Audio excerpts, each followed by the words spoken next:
Hi, this is Stephen Bourne with the Rye Civic League. We're going to give the top 10, then afterwards we're going to get the Alex Hurley interesting information on Rye Harbor that you see behind us. Everyone got their assessment letters. Everyone's gone up by around 50%. Highly recommend everyone check their data sheet, make sure your information is correct. There are links, and we put together a PowerPoint that explains how to do that. If I do have time, I'll put together another PowerPoint about how to read that data sheet. Very interesting at Rye Water Department earlier in the month, they said that developments at the corner of Breakfast Hill Road and Lafayette, that they cannot supply the water there. There's 40 units in Rye, 40 units in Greenland, but that asks us, can we handle more developments? The bigger thing that came out of that is the state is making it more strict for the manganese and PFOAs. When that happens, we are definitely going to need a water treatment plant in Rye. So that's a huge investment for everyone in the Rye Water District. Also, the land use ordinances that on September 20th, there's about 45 pages of changes to rules and regulations, how they're going to be change, edit. Everyone is recommended to review those. Speaking of which, in 2020 is when we came out with that big code book, the ordinances. Turns out that a lot of the current codes are not available on the websites. You're a developer, you're a resident, you can't go to the Town of Rye website and find that information that you should be using since 2020. Also, that I have the book that was handed out when we approved that. It doesn't even match up what I could find because there's some missing sections there. Also, one of the most important things, I say this all the time, is the master plan. That is moving forward. The planning board is looking for members to be in the master plan steering committee. If people don't step up, the planning board will be picking people they know.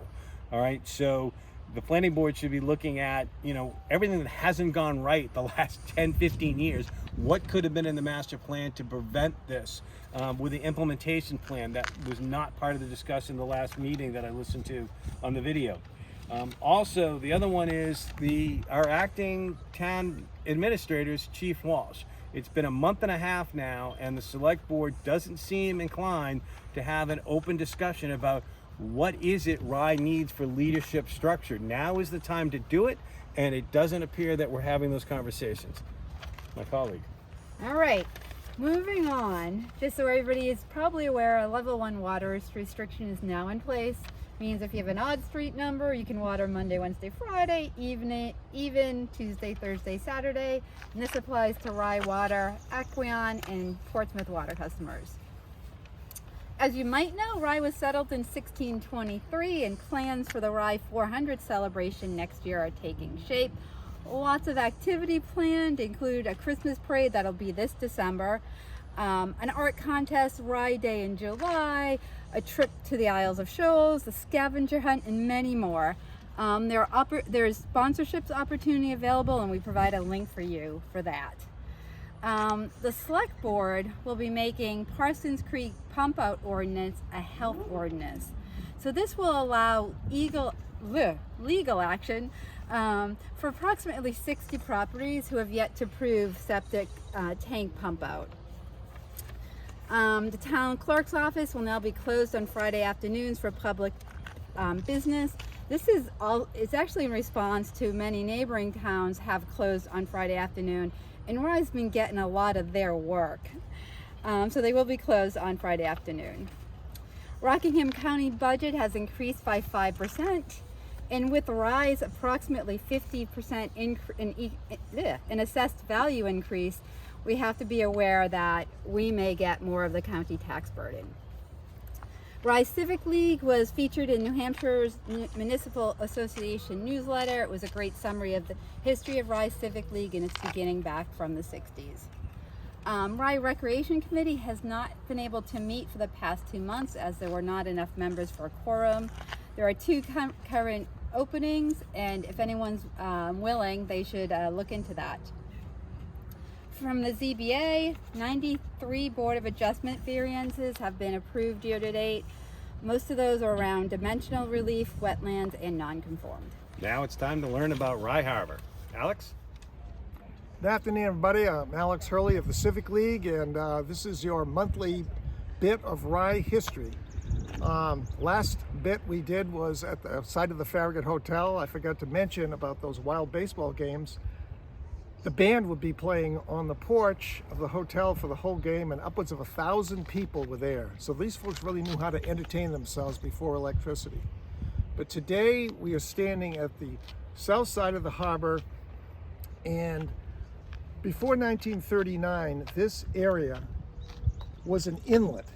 It had been used as a harbor from earliest days, back in the 1700s. But when storms came in, there was nothing to protect the boats. So here's how they saved their vessels, or at least some of them. This is a great salt marsh back here, the Aquila Marsh, Rye Harbor Marsh. There's a lot of little inlets that flow into this harbor.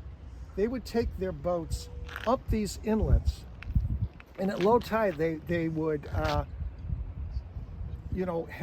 their boats sink in the marsh, and then when the tide came in, the boats would fill up with water.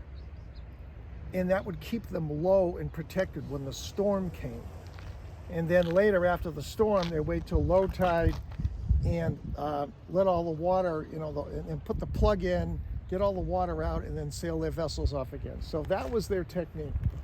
So the first time they dredged this harbor was in the 1790s.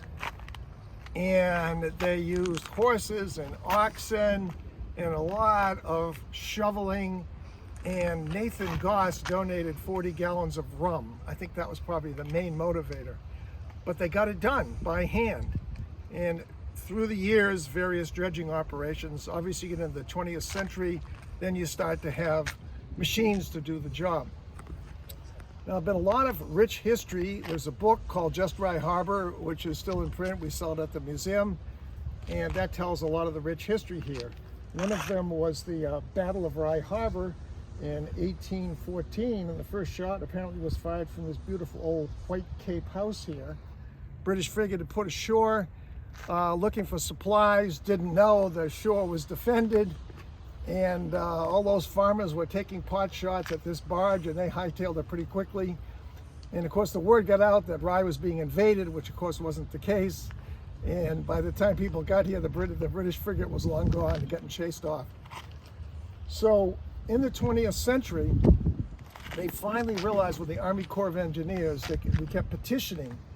And finally, in 1939, these great pieces of granite quarried in Massachusetts, Cape Ann, or further inland, were brought up here and created this massive breakwater. I used to play here as a kid because there are natural caves created. It's really a beautiful thing to walk out to the end. And if you look at it, you see it's fairly flat. You can jump from one rock to the other, but it's fairly doable. And so from 1939-40 on, this harbor was much more protected. It became a true harbor, even though it had been used as a very active port before then.